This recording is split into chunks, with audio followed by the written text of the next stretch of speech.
the impact of biodiversity and the ecosystem dynamics, and the Rio de Janeiro. Submit by Dale Cyril Calangi, Justin Deus E. Osicos, Sotelo C. Efren, Jimboy Berino. Submit by Prof. Darlene R. Galit. Introduction. Rio de Janeiro's reforestation initiative are not only a tribute to environmental awareness, but also a foreshadowing of the restoration of life on land in this dynamic Brazilian city.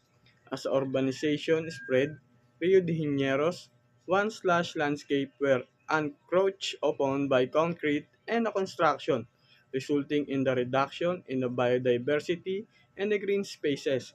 Recent and reforestation attempts, on the other hand, have sparked a comeback of life on land, changing the urban into the heaven for both flora and the fauna.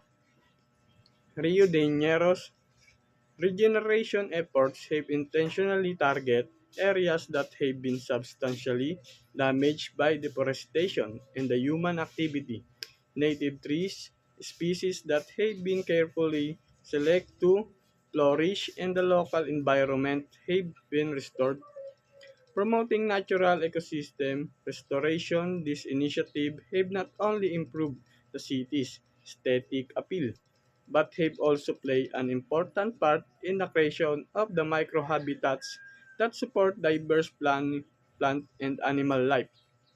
One significant accomplishment has been the re- revitalization of Riyuping Tijuca National Park, one of the world's largest urban rainforests. This park, since a resurgence